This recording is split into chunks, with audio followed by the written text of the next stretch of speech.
Effect of arm eccentric exercise on muscle damage of the knee flexors after high intensity eccentric exercise.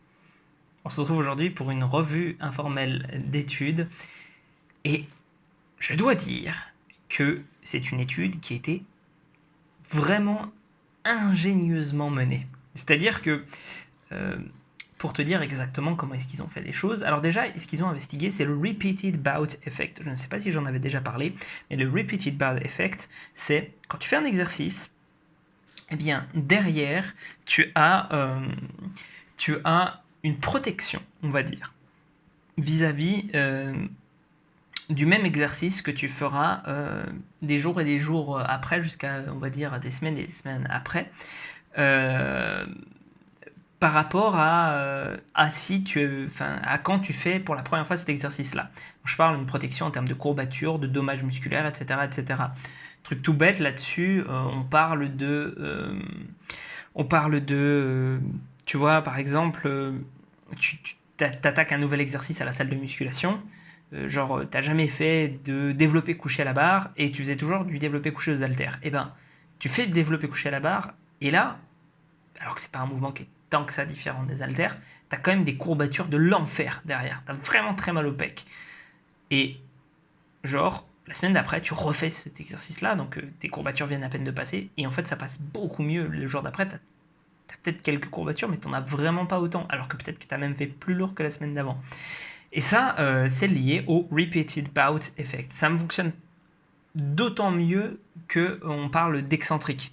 Donc si tu fais de l'excentrique, eh bien tu vas avoir cet effet-là. Et donc ce qu'ils ont fait, c'est qu'ils ont voulu étudier les effets systémiques du Repeated Bout Effect. Parce qu'il y en a, en gros, tu as deux hypothèses.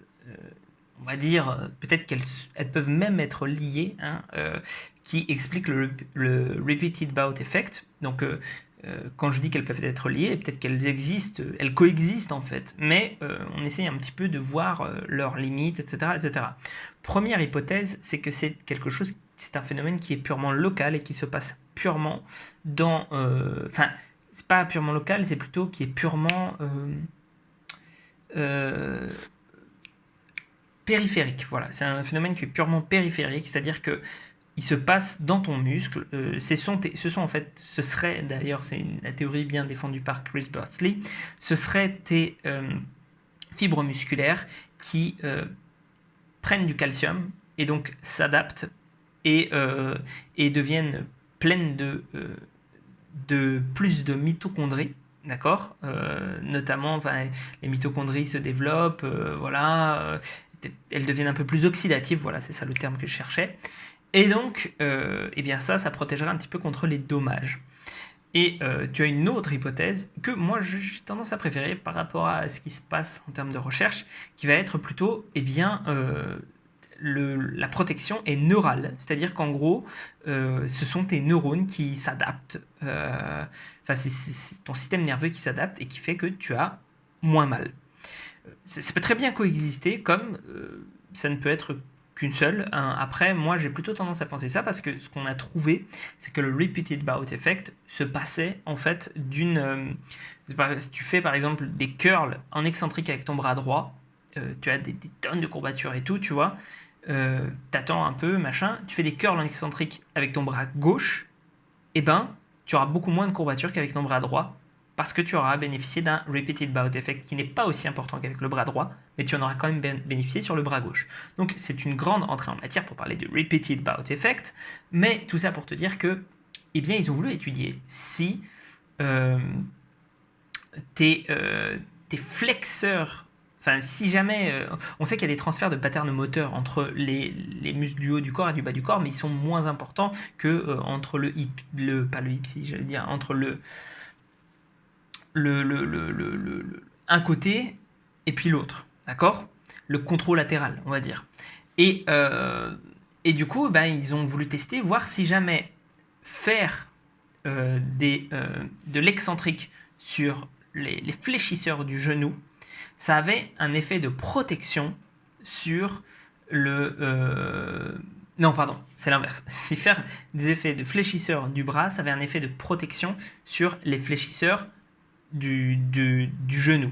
Donc fléchisseur du coude sur le fléchisseur du genou. Et je trouve qu'elle a été très bien menée parce que, en gros, il fallait regarder comment est-ce que... Enfin, il fallait faire en sorte qu'on sache quel était le niveau de baseline. Donc il fallait faire des contractions excentriques au niveau des fléchisseurs du genou. Mais ils l'ont fait que... Enfin, ils ont fait deux groupes, un groupe contrôle et un groupe test. Et le groupe contrôle et test ne l'ont fait que sur une seule jambe, de sorte à ce que quand ils se retrouvent à faire, du coup, pour le groupe test qui a fait les flexions du bras et le groupe contrôle qui n'a rien fait, eh bien, on a fait travailler l'autre jambe. D'accord? Donc on sait qu'il y a des transferts, mais ils sont moins importants. Et on a fait travailler l'autre jambe. Ce qui veut dire que, en gros, s'il y avait un effet supplémentaire de repeated bout effect provoqué par les fléchisseurs du coude, l'autre groupe n'aurait pas dû en bénéficier parce qu'ils ont fait l'autre jambe. Donc, je ne sais pas si j'arrive à être très clair, mais je trouve que l'étude a été bien menée. Et puis, de toute façon, je crois qu'elle est accessible en accès libre. Donc, tu peux aller vérifier. Il y a un schéma qui résume très bien ça. Bref, rien que pour le design de l'étude, je l'ai trouvé cool. Qu'est-ce qu'ils ont trouvé, donc, du coup? Eh bien, qu'il n'y avait pas de protection. Et que c'était même pire que ça. C'est-à-dire que, même pire que ça, les gens qui ont fait, du coup, les fléchisseurs du bras, eh bien, en fait, ils ont eu moins de récupération. Enfin, ça a été pire pour eux par la suite. C'est-à-dire qu'au début, les deux groupes, c'était pareil. En termes de récupération et tout. Et en fait, quand ils ont fait le second bout donc la deuxième fois, évidemment, ils ont séparé aussi, je suis obligé de le dire, mais ils ont séparé de au moins 6 semaines pour essayer d'effacer le repeated bout effect. Et quand ils ont fait du coup la deuxième fois, eh bien les gens qui ont fait travailler leur fléchisseur du bras se retrouvaient à avoir plus de fatigue, de dommages musculaires, etc., que ceux qui ont fait travailler uniquement leur fléchisseur des jambes, donc que le groupe contrôle.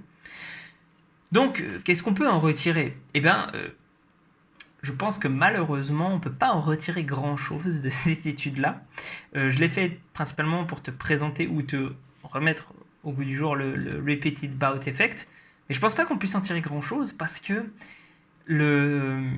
comment dire, je pense qu'il restait des effets du repeated bout effect en fait de l'autre côté et que du coup ça a un petit peu tout faussé. Et peut-être que juste le truc qui est intéressant, c'est de voir qu'en réalité, eh bien, quand tu fais des dommages en excentrique, tu vois, à un muscle, peu importe qu'il soit dans le haut du corps ou dans le bas du corps, il y aura des effets systémiques qui vont faire que tu vas avoir une performance qui sera moins bonne